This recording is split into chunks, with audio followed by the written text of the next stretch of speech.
Olá, terça-feira, 7 de janeiro de 2020. Vamos a alguns dos destaques do Bom Dia Maranhão de hoje, que já está no ar. Ônibus com mais de 10 anos foram tirados de circulação na capital São Luís. Prefeitura conseguiu com que empresas remanejassem outras linhas para evitar prejuízos à população. A TV Difusora segue acompanhando as chuvas em São Luís e no interior do estado e como anda o nível dos rios no Maranhão. Os bastidores da política. No Bom Dia Maranhão de hoje vamos receber o deputado estadual Neto Evangelista para uma entrevista. Procurem mais o início de ano pelo material escolar e a tradição da queimação das palhinhas. Fique ligado na TV Difusora e tenha um bom dia Maranhão.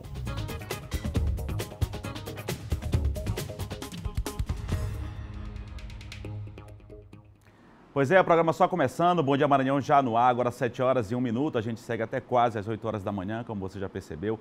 Jornal aí recheado de informações, falando de política, economia, das chuvas, tem chovido muito aqui na capital São Luís. A gente mostra também daqui a pouquinho o trânsito para vocês que acordam conosco aqui, sabendo das principais informações, acompanhando as principais informações, a gente levando muita informação, muita notícia para você, com total responsabilidade e imparcialidade.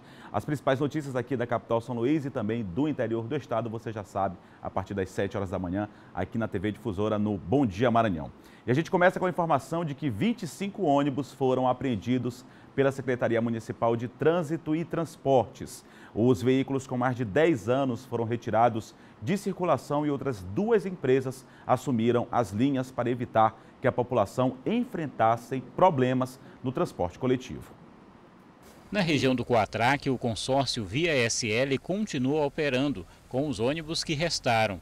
A Secretaria Municipal de Trânsito e Transporte apreendeu veículos que estavam circulando com mais de 10 anos de uso. Até agora foram 57 ônibus recolhidos em 3 etapas. O consórcio é formado por 2 empresas. A licitação é bem clara.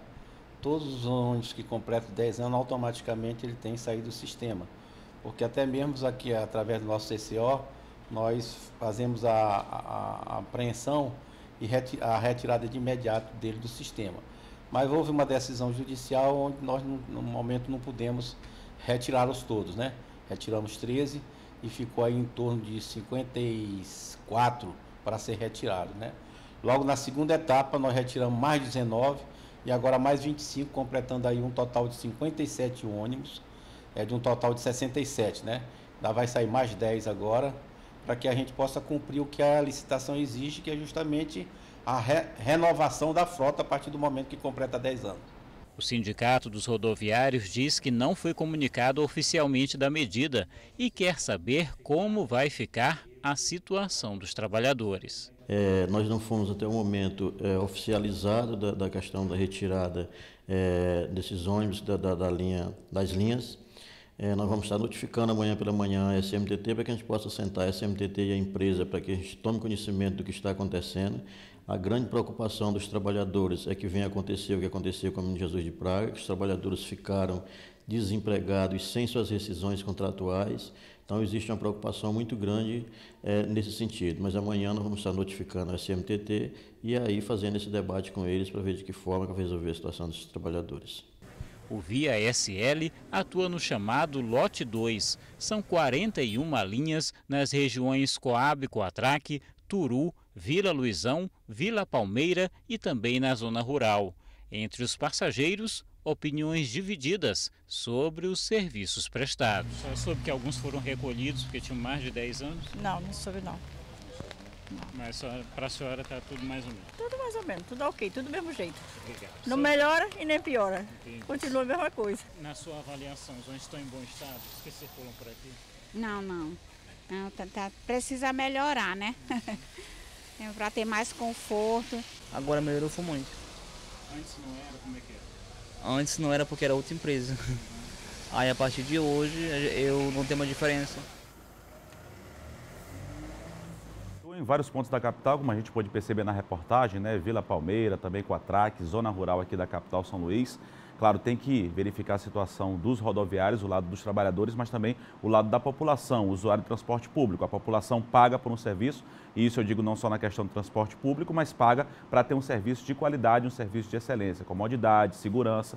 A população tem todo o direito de reclamar em relação à situação. E vale lembrar, como o próprio secretário falou, a Prefeitura de São Luís vai continuar com esse trabalho de apreensão desses veículos que estão com mais de 10 anos, como foi acordado, mais de 10 anos circulando. Não pode. É a questão da renovação da frota e a população merece um serviço de qualidade. Agora, 7 horas e 5 minutos, a gente segue com o Bom Dia Maranhão, levando muita informação para você, falando agora das chuvas, dos últimos dias, que tem aumentado a preocupação de quem mora em uma das 60 áreas com risco de inundação e desabamento aqui na capital maranhense. Mas nem mesmo o medo é capaz de fazer com que algumas pessoas deixem as zonas perigosas. Nesse período, as nuvens no céu se tornam mais uma grande preocupação. Quem mora no Salina do Sacavém, além de ser afetado pelos alagamentos, também convive com a possibilidade dos desmoronamentos quando chove. Quando começa a chover, a gente não dorme direito. Por conta de que quem está embaixo, alaga. Quem está em cima, aí desce, desmorona, racha, desce material. Aí a gente fica preocupado, a gente não sabe o que fazer.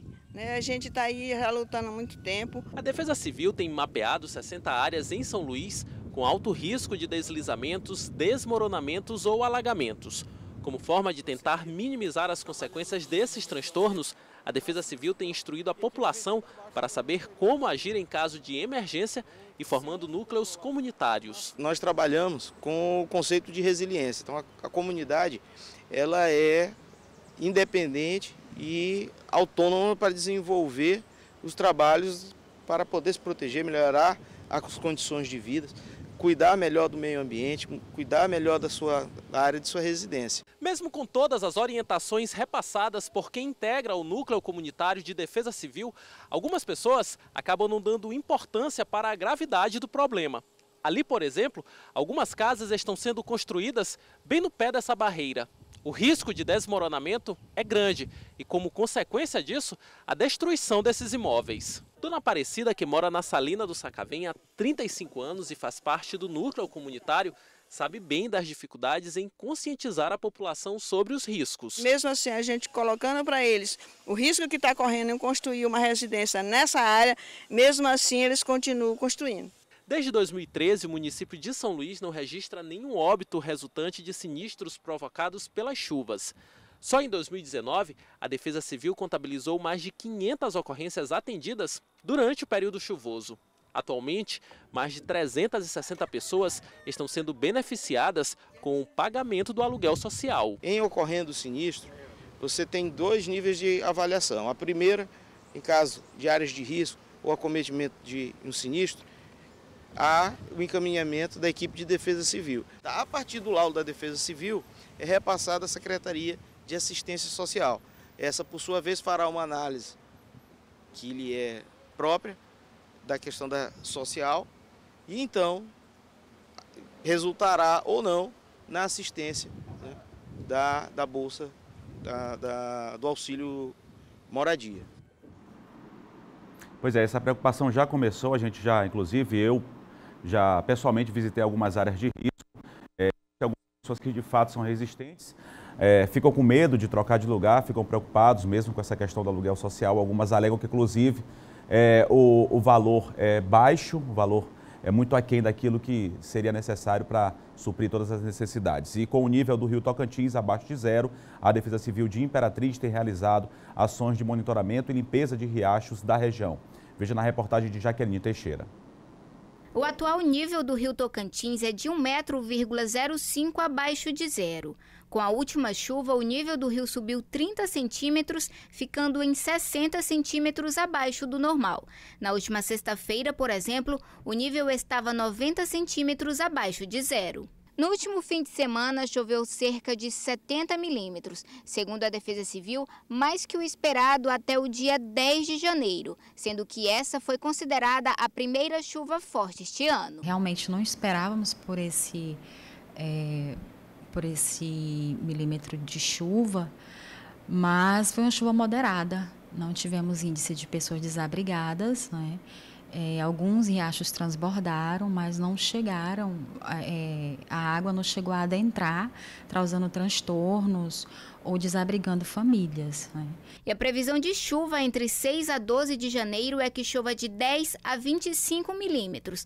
A quantidade de água que tem caído, apesar da frequência, ainda é pouca para deixar o nível do Rio Tocantins em um nível estável. Mesmo assim, com o início do período chuvoso, as ações de monitoramento e limpeza dos riachos estão sendo intensificadas. Observa-se que o solo ainda não está totalmente encharcado, né? Por exemplo, hoje tivemos aí 10 milímetros de água que caiu na nossa cidade.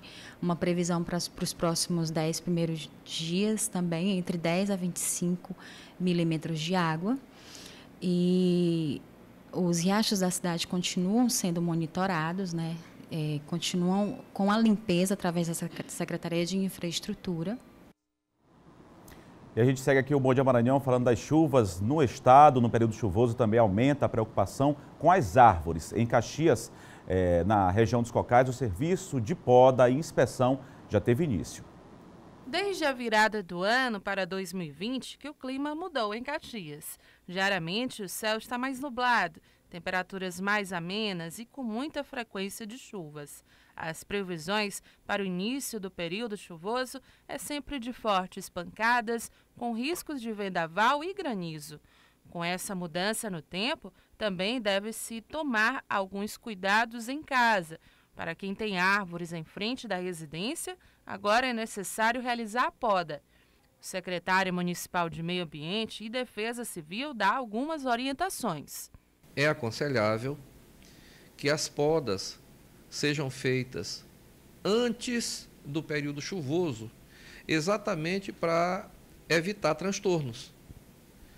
Nas áreas públicas, a gente vem procurando fazer isso e monitorar, inclusive, as situações de risco. Mas, quando se trata de propriedade particular, a responsabilidade é do proprietário. Já em relação às encostas de morros, a orientação da Defesa Civil é não desmatar. As árvores são necessárias para evitar deslizamentos de terra.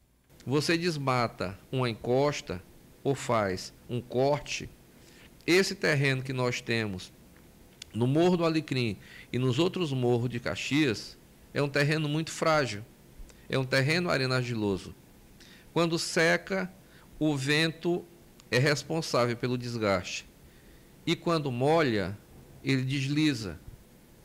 E nós não queremos que aconteça aqui o que já aconteceu em outras cidades por conta da estação chuvosa. Pois é, desmatar nunca é bom, né? Esse serviço de poda que já teve início em Caxias, você também acompanhou essa questão da cheia aí dos rios lá no município de Imperatriz, essa preocupação das áreas de risco também aqui na capital São Luís. A gente segue falando ainda nesta edição do Bom Dia Maranhão. A gente vai falar daqui a pouquinho ainda mais sobre chuvas e você daqui a pouco também vai acompanhar a previsão do tempo para esta terça-feira. Agora a gente vai saber como é que está o trânsito na capital maranhense, alguns pontos aqui da capital maranhense, que amanheceu hoje com uma neblina em alguns pontos da cidade, muita neblina, tempo muito nublado. Nesta terça-feira a gente vai acompanhar em 4 pontos aqui. A gente começa pela Avenida Guajajaras. Ontem a gente mostrou que inclusive teve acidente justamente neste cruzamento da Avenida Guajajaras com a Avenida Lourenço Vieira da Silva. Agora, trânsito flui normalmente.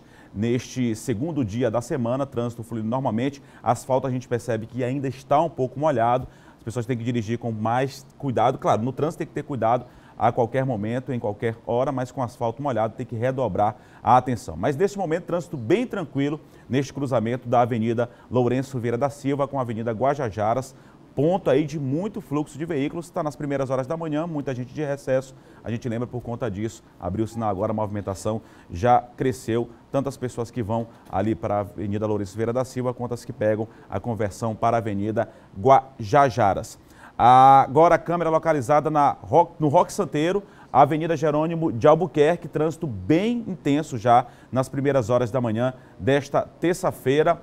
Nas primeiras horas da manhã desta terça-feira, o fundo da imagem a gente percebe, dá para acompanhar lá ao fundo, além do trânsito intenso, uma neblina, o que a gente falou agora há pouco, o tempo amanheceu com neblina nesta manhã de terça-feira aqui na capital São Luís. Isso é outra preocupação aqui, ó, quase um acidente que acontece aqui, a gente pôde acompanhar entre uma motocicleta e um carro. tempo com bastante neblina, a gente chama a atenção das pessoas. Olha, com a câmera aberta aí, a gente pode acompanhar também agora aqui na Avenida Carlos Cunha, nas proximidades da Ponte Bandeira Tribuzzi. Olha como é que o céu está.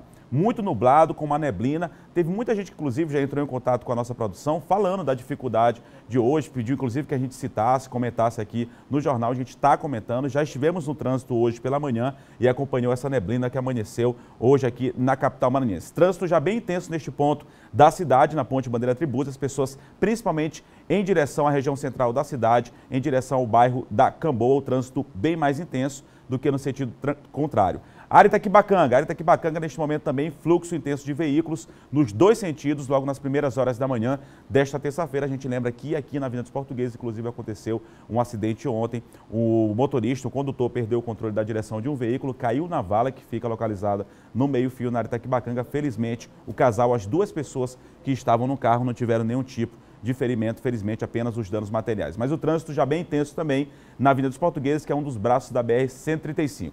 Na grande maioria dos locais, dos pontos que nós mostramos, trânsito, o fluxo de veículos já é bem intenso nessas primeiras horas da manhã de terça-feira e as pessoas têm que ter cuidado também com a neblina e com o asfalto molhado, tem que redobrar a atenção para evitar qualquer tipo de imprevisto, qualquer tipo de acidente. A gente fazendo essa prestação de serviço logo nas primeiras horas da manhã, como todos os dias, você que está acompanhando a gente em casa, que daqui a pouco vai pegar o trânsito, mostramos 4 pontos importantes aqui da cidade, tá ok? Agora 7 horas e 16 minutos aqui no Bom Dia Maranhão, você vai conferir agora o nosso giro de notícias.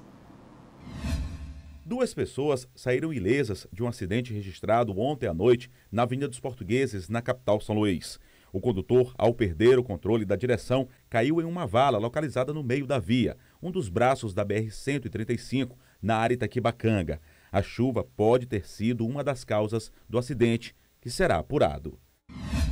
O balanço do monitoramento fiscal divulgado pela Secretaria de Fazenda do Maranhão mostrou que o sistema implantado gerou 800 milhões em valores reclamados, correspondendo a 63% da arrecadação total do ICMS. A principal atividade dos fiscais é a análise das informações mensais dos maiores contribuintes, visando identificar previamente indícios ou impropriedades na escrita fiscal. A Universidade Federal do Maranhão divulgou o edital que regulamenta o ingresso de discentes nos cursos presenciais de graduação no primeiro semestre de 2020. Ao todo, serão 2.453 vagas disponibilizadas no primeiro semestre deste ano, distribuída pelos campi de Bacabal, Chapadinha, Imperatriz, Pinheiro e São Luís. As matrículas na chamada regular ocorrerão nos dias 31 de janeiro e 3 e 4 de fevereiro de forma presencial. Já a manifestação de interesse na lista de espera será no período de 29 de janeiro a 4 de fevereiro. O preenchimento das vagas será realizado exclusivamente com base nos resultados dos candidatos que prestaram o Exame Nacional do Ensino Médio, o Enem, referente ao ano de 2019. 7 horas e 18 minutos aqui no Bom Dia Maranhão. Agora a gente fala de segurança.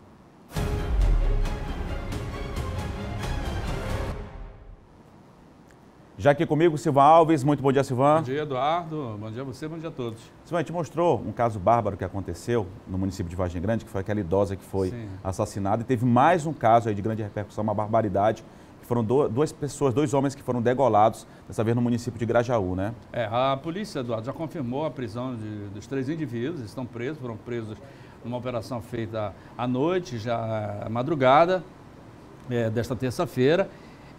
Presos em Amarante, já foram conduzidos lá para a cidade lá de Grajaú, onde estão sendo interrogados, confessaram a prática do crime, encontraram com eles objetos pessoais da vítima. O que aconteceu? Eles foram assaltar a casa lá, a residência lá, havia o casal e mais um amigo que estava na casa. E aí eles roubaram R$120, aparelho de telefone celular, que era o dinheiro das vítimas, e aí resolveram, no caso, degolar os 2 homens, não é? O cidadão lá e o amigo, e ainda a mulher presenciou essa cena aí, conforme que eles mesmos relataram, e depois eles acabaram violentando a vítima, violentaram sexualmente a mulher. Utilizaram facão, utilizaram uma ripa com a ponta, fizeram uma ponta nessa ripa que eles utilizaram para também atingir, ferir as vítimas e também espancar essas pessoas lá em Grajaú. A polícia já deu uma resposta, como aconteceu lá em Vargem Grande, mostramos o caso da senhora, que com a prisão dos dois indivíduos, né? O Natan e o Jacaré, e agora, né, a polícia ainda não divulgou os nomes, porque agora com a lei de abuso de autoridade também há todo um cuidado para se divulgar. Você sabe que a polícia agora não pode mais divulgar as fotografias e mandar as fotografias em função dessa lei de abuso de autoridade. Mas que já estão presos já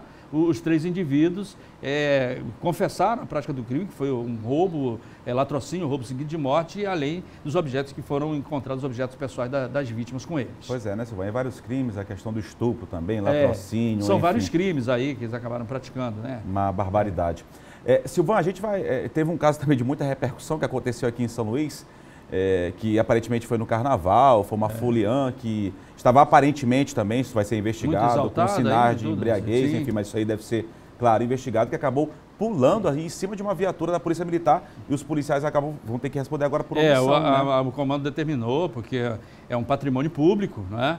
E você vê que está no meio de um bloco ali na Madre Deus, e aí ele não botou a imagem no começo lá, que ela sobe em cima da viatura, né? Dança lá, se joga. Está no capô da viatura. Exatamente. Militar, né? E aí depois, com a ajuda já de um dos foliões lá, uma pessoa que vem e faz a retirada dela. Os próprios colegas mandam ela, uma amiga vai lá, tenta fazer descê-la e tal, e ela faz pose em cima do capô da viatura e coisa e tal. Então o comando achou que houve omissão por parte dos policiais. Inclusive embora, tá suja de maisena, que é um produto que as pessoas costumam brincar usa no carnaval, né? E tudo. Embora, Eduardo, os policiais aí argumentam que eram 2 policiais masculinos, né, 2 homens no interior da viatura, e eles têm já uma ressalva daquele episódio que aconteceu na Vila Bacanga, que viralizou, onde 2 policiais foram conduzidos, também uma mulher que estava bastante exaltada. Tem toda essa situação também, dessa né? aí, né? Então eles alegam que não tinham as condições de fazer a abordagem daquela mulher pelo ambiente, que no caso estava, que era um bloco de carnaval, e depois por se tratar de uma mulher e não ter uma PM-FEM, que no caso a maioria das viaturas deveriam ter uma policial militar feminina para fazer esse tipo de abordagem. Aqueles 2 policiais daquele vídeo lá da viatura da área de Itaquibacanga, eles foram afastados e estão respondendo em função da repercussão que houve no caso. E agora, você vê que uma prisão do policial é uma prisão espinhosa, esses aí agora vão responder pelo fato de não terem agido, prendido a mulher, efetuado a prisão dela, levado para a delegacia, que o caso, aí eles vão responder por omissão. Agora é uma atitude errada de fato, é um patrimônio, e enfim, a pessoa pular em cima de uma viatura da Polícia Militar. Um desrespeito, né? Um desrespeito com o próprio Estado, os caras que estão trabalhando, policiais, com os profissionais também, situação delicada também. Apenas 2 policiais, tinham muitos foliões, muitas pessoas aparentemente. Ali a gente solicita, inclusive, reforço, já que já começou as prévias de carnaval. Muitas pessoas no bairro da Madre Deus e em outros bairros de São Luís solicitam aqui reforço policial, já que são muitas pessoas que se concentram nesses blocos de carnaval e, infelizmente, lamentavelmente, acabam se excedendo aí em relação à questão de consumo de bebida alcoólica. Verdade. Obrigado, Silvânia, pela sua participação. Aqui, Eduardo. Bom dia a você, bom dia a todos. Silvânia que apresenta com a gente aqui todos os dias na TV Difusora, o Bandeira 2, a partir das 6 horas da manhã. Você segue acompanhando o Bom Dia Maranhão. No próximo bloco você vai acompanhar como fica a previsão do tempo para esta terça-feira em cidades maranhenses e os riscos que as chuvas trazem para as pessoas no trânsito. E mais, aqui no estúdio eu recebo para uma entrevista o deputado estadual Neto Evangelista. A gente segue com o Bom Dia Maranhão, agora são 7 horas e 23 minutos. O intervalo é rapidinho, a gente volta já já.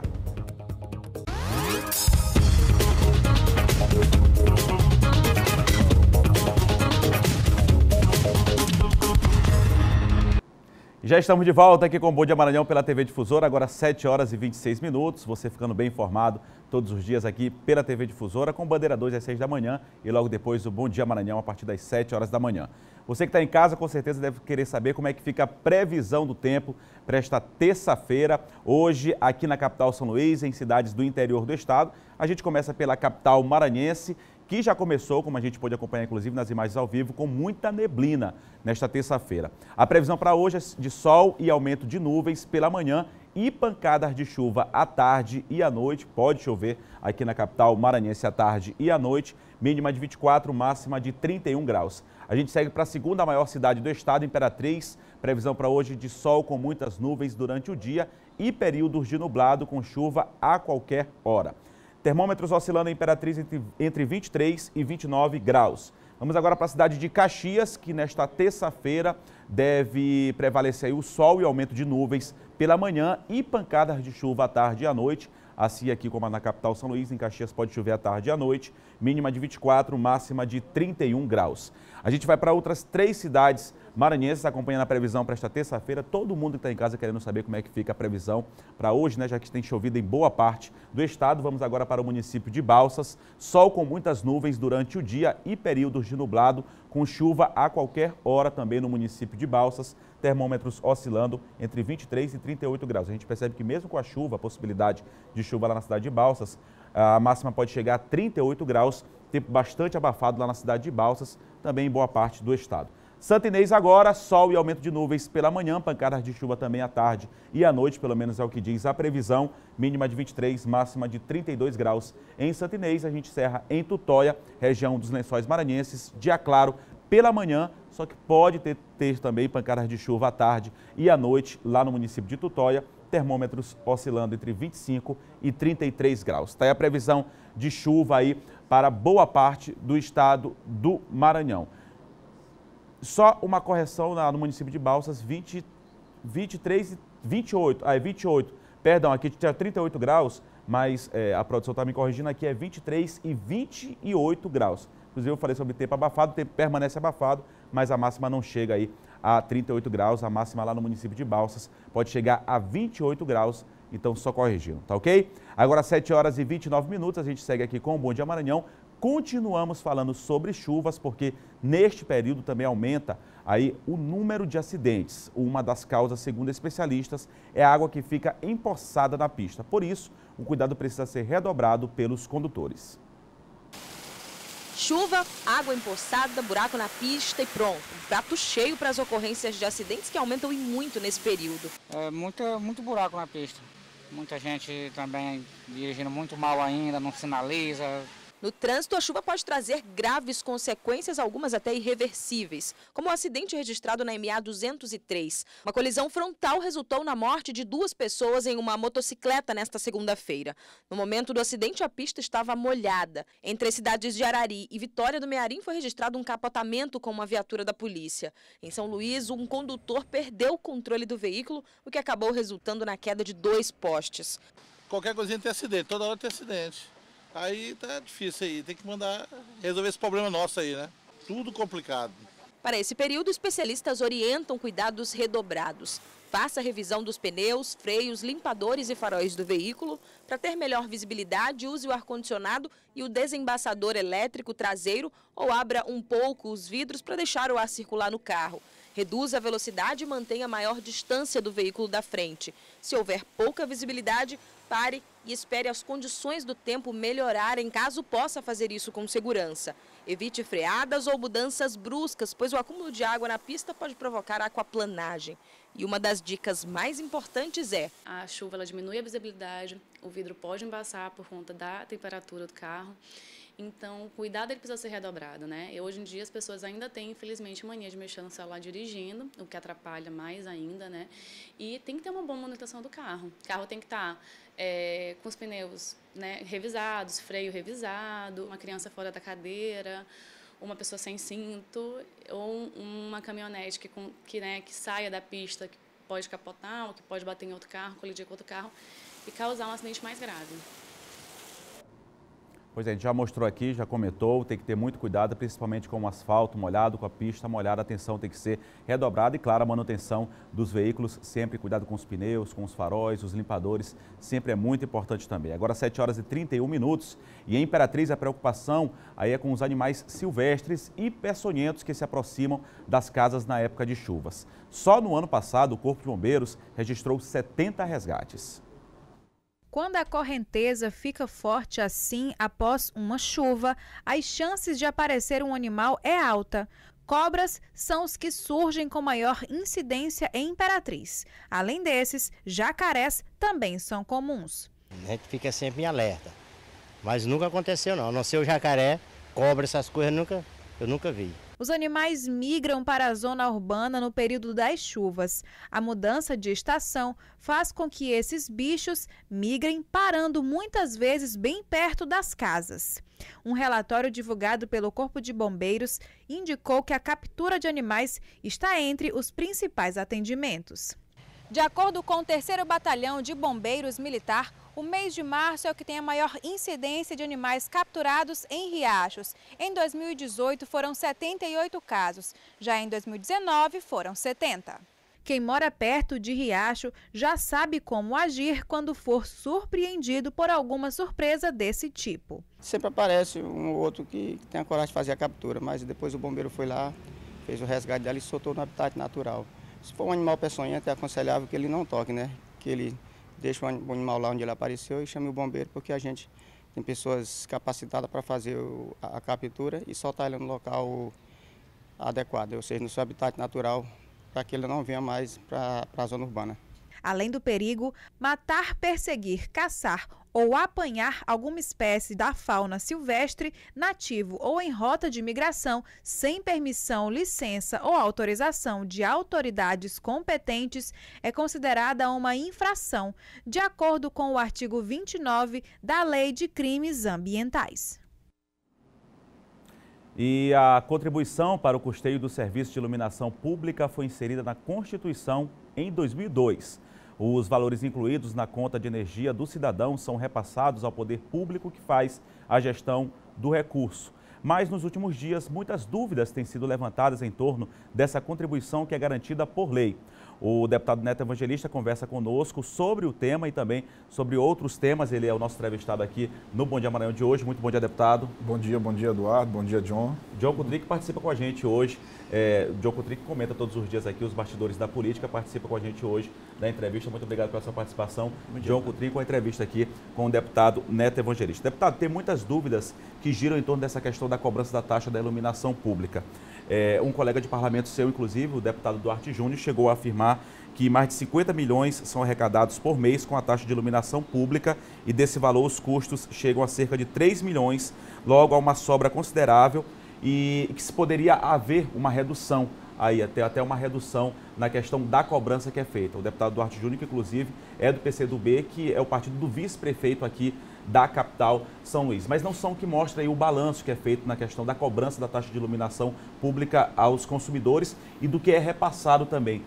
O que de fato existe em relação de verdade e o que existe de mentira em relação a essa cobrança da taxa de iluminação pública envolvendo essa questão dos valores?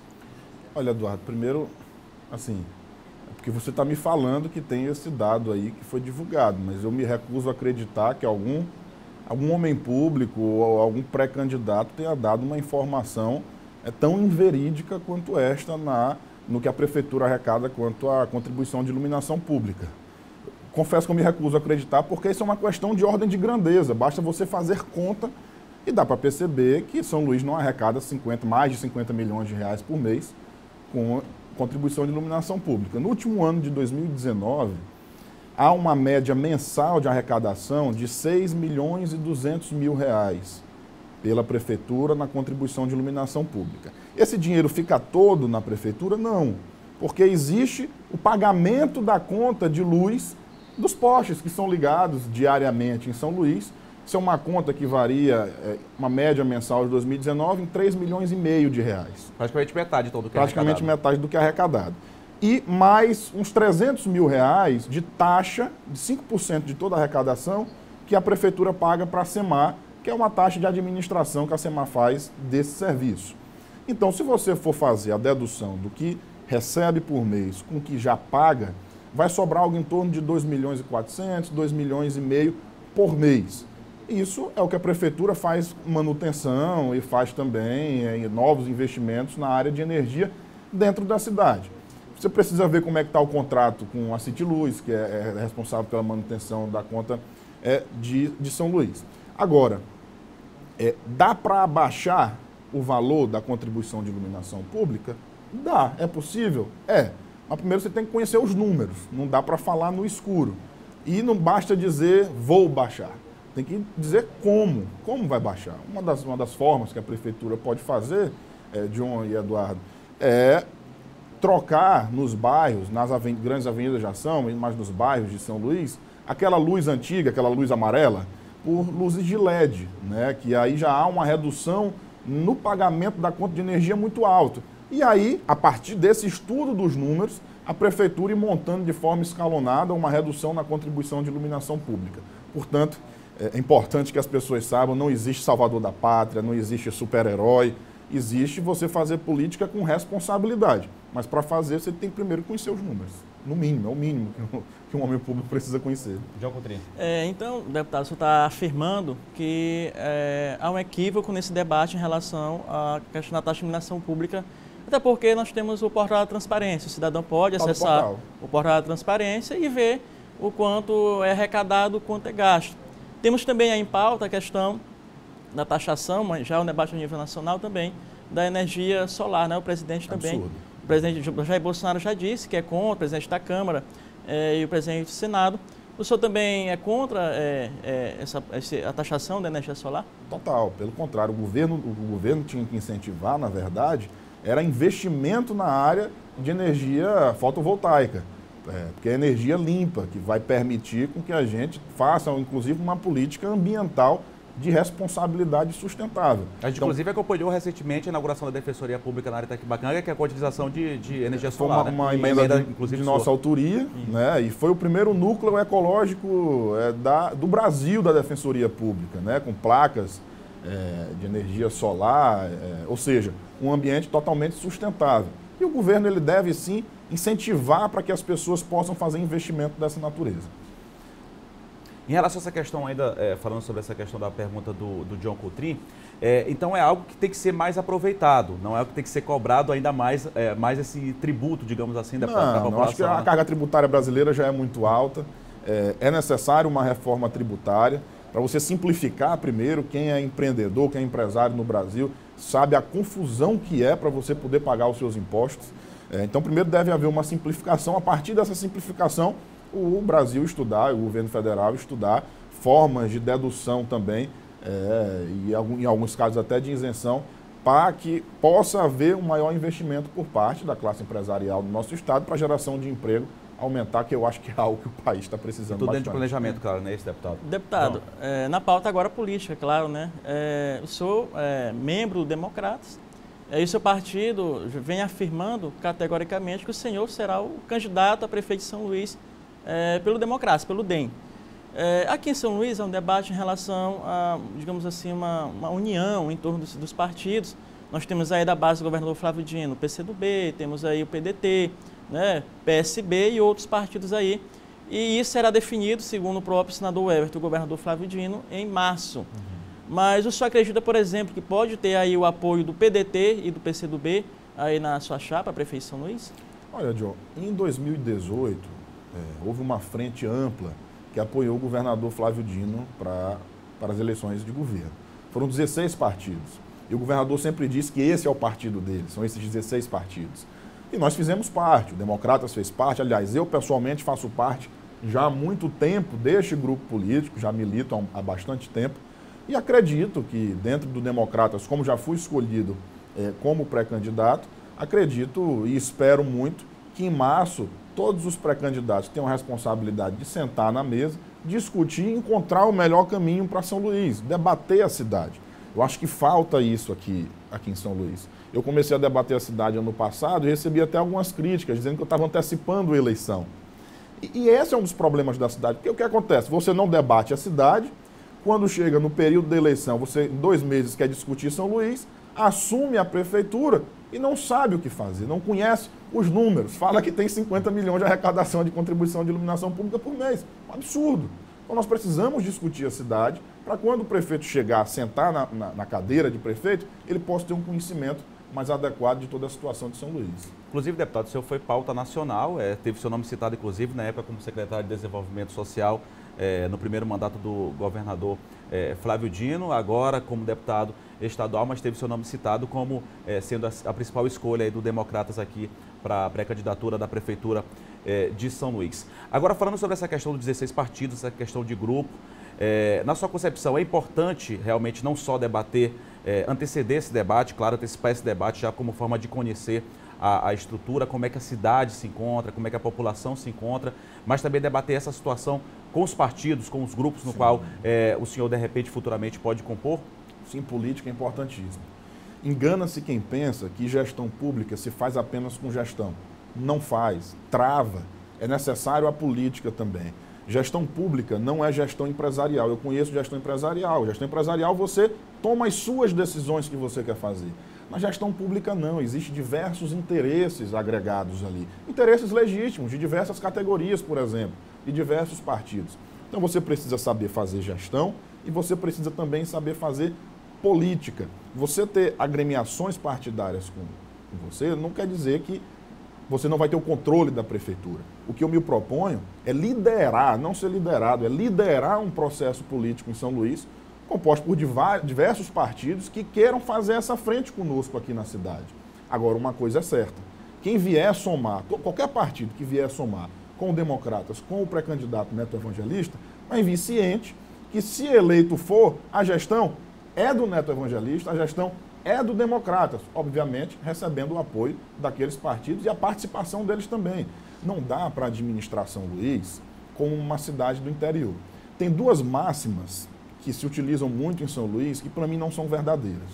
Uma, não dá para administrar São Luís se não tiver o apoio do governo do estado. Mentira.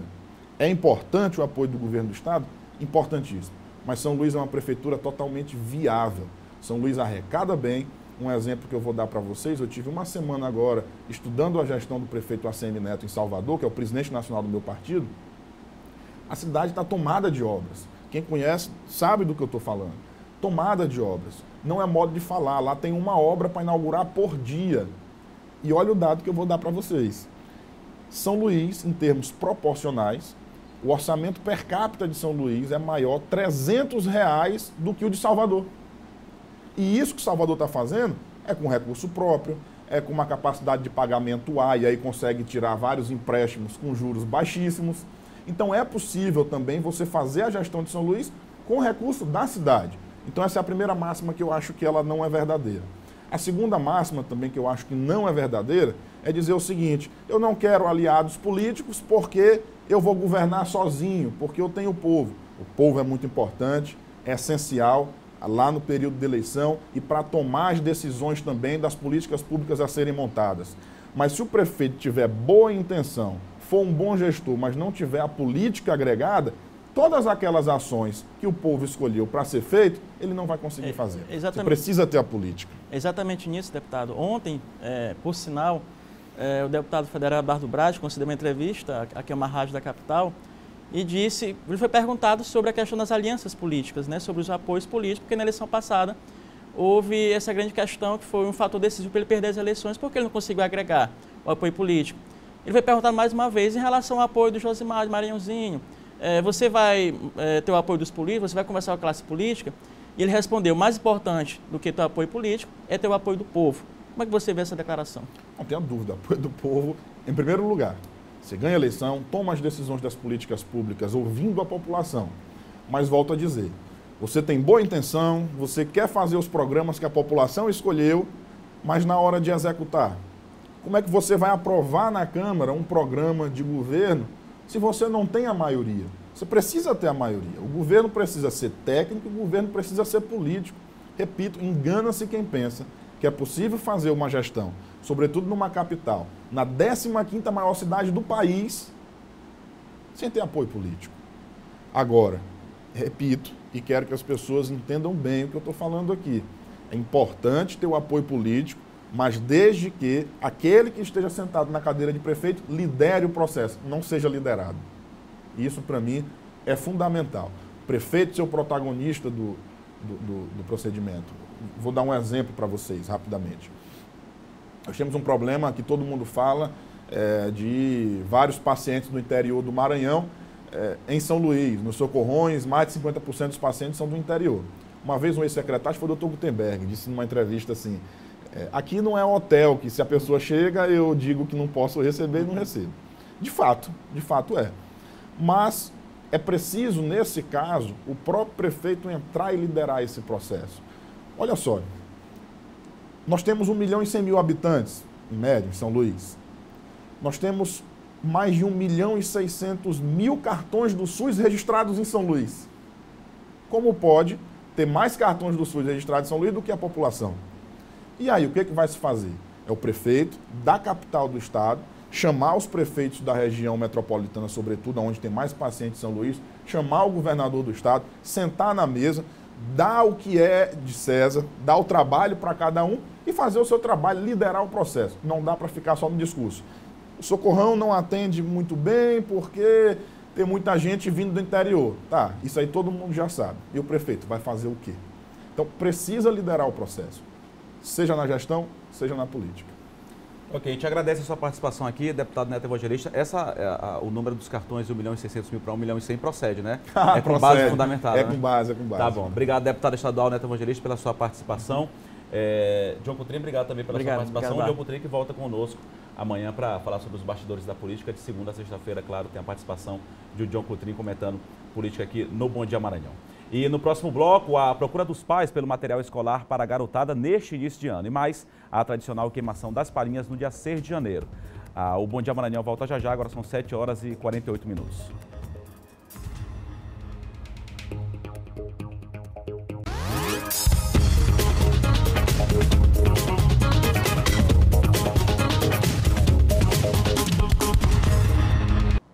Já estamos de volta com o Bom Dia Maranhão aqui pela TV Difusora, agora 7 horas e 51 minutos e começou a corrida dos pais até as livrarias, papelarias e também supermercados da capital para a compra do material escolar. Muitos estão optando pela pesquisa de preços antes de adquirir os produtos, por conta dos preços mais baixos, claro. Os sebos estão tendo uma grande procura, na verdade, sempre é uma boa alternativa, não é isso? Veja na reportagem de Andréa Brito. A semana começou com Flávia pesquisando os preços do material escolar do filho. A enfermeira investe tempo para ganhar no preço. Pesquisa, ver preços, assim, a variedade de uma livraria para outra é um pouco complicado. A gente sempre tem que estar pesquisando sempre, porque senão a gente acaba pagando muito alto.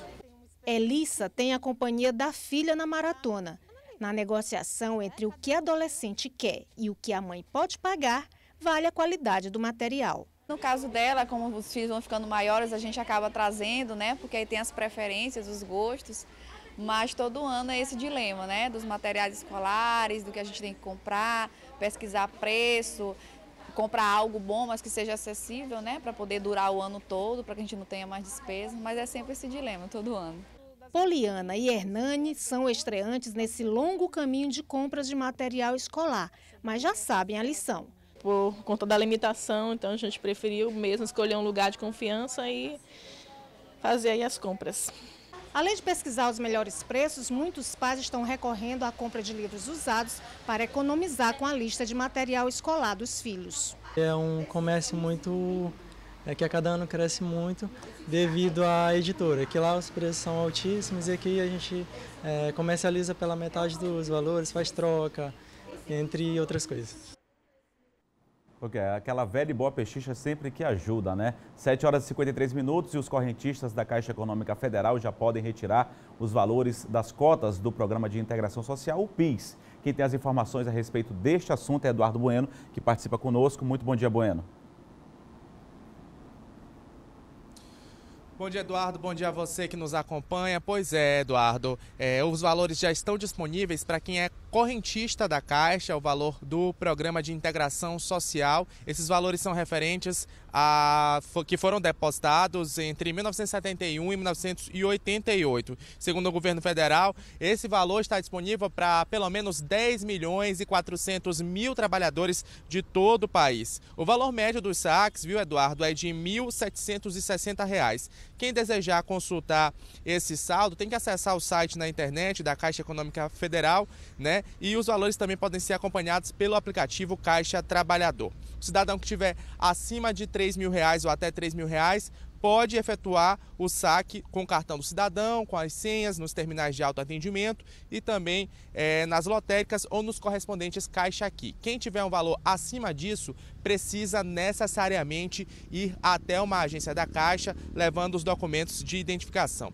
Agora, caso o beneficiário já tenha falecido, os dependentes poderão sim sacar esse dinheiro e por isso precisarão ir até uma agência da Caixa levando toda a documentação necessária. Esse valor, o abono salarial, foi uma lei que foi criada na década de 70, viu, Eduardo? Então, anualmente, de acordo com a data de nascimento dos trabalhadores, é disponibilizado esse valor. Só para a gente encerrar, Eduardo, só para informar para quem está em casa, existe uma retenção na Ponte Bandeira Tribuzzi, na alça que dá acesso, então, ao bairro, o bairro do Jaracati. Um caminhão deu problema lá e o trânsito está bem complicado na área. Voltamos com você ao estúdio do Bom Dia. Ok, Bueno, obrigado pela sua informação. Também importante a respeito do trânsito aqui na capital São Luís. Então, o pessoal que estiver aí pela Ponte Bandeira Tribuzzi, um pouco mais de tranquilidade por conta aí dessa retenção, por conta de um caminhão que está no prego neste momento no sentido Jaracati. E ontem foi comemorado o Dia de Reis para os católicos, como em todos os anos, acontece a tradicional queimação de palhinhas. Quem acompanhou a programação em alguns pontos de festa, atividades religiosas aqui na capital, foi o repórter Hugo Viegas.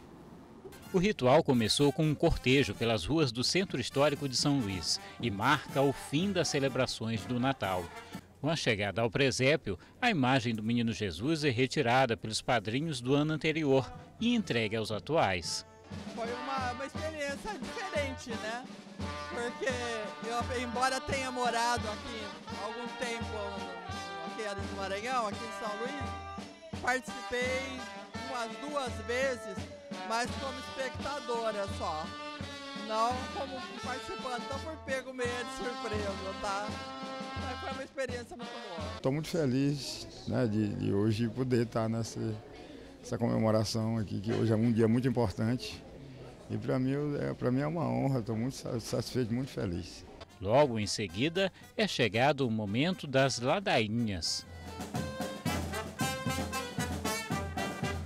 Até que, por fim, as palhinhas são queimadas, uma tradição mantida viva como demonstração de fé. Temos a ladainha ela é de praxe, a reza ela é de praxe, tem que existir, né? E o momento da queimação de palhinhas. Esse momento é o momento onde as pessoas elas depositam os seus votos, a sua fé, joga para fora aquilo que não foi bom no ano que passou e faz as suas promessas para o ano que está iniciando. E é esse o intuito, então, da queimação de palhinhas. Quem participa descreve o sentimento de manter o ritual herdado pelos pais. É emocionante. É emocionante porque a gente vem trabalhando o ano todinho, né? E para chegar nesse dia, a gente fazer a nossa obrigação e fazer também com que aquelas pessoas que venham participar conosco fiquem satisfeitos por tudo, né? É herança, né, dos nossos avós e a gente vem cultivando para que a tradição não se acabe, né? É uma luta, a gente está lutando para não morrer a tradição dos Santos Reis, porque já é bem antiga mesmo e eu gosto demais de participar. Pois é, a tradição que é mantida em vários pontos, teve no Centro Histórico, também teve no bairro do Caratatiba também, que é muito tradicional, em vários pontos da cidade. O Bom Dia Maranhão fica por aqui, continue acompanhando a nossa programação, logo mais às 11 da manhã tem Tudo de Bom, meio-dia, hora D, e às 7h20 da noite tem o Jornal da Difusora. Mais informações no nosso portal ma10.com.br. A todos, uma ótima terça-feira, a gente encerra com mais imagens aí da queimação de palhinhas.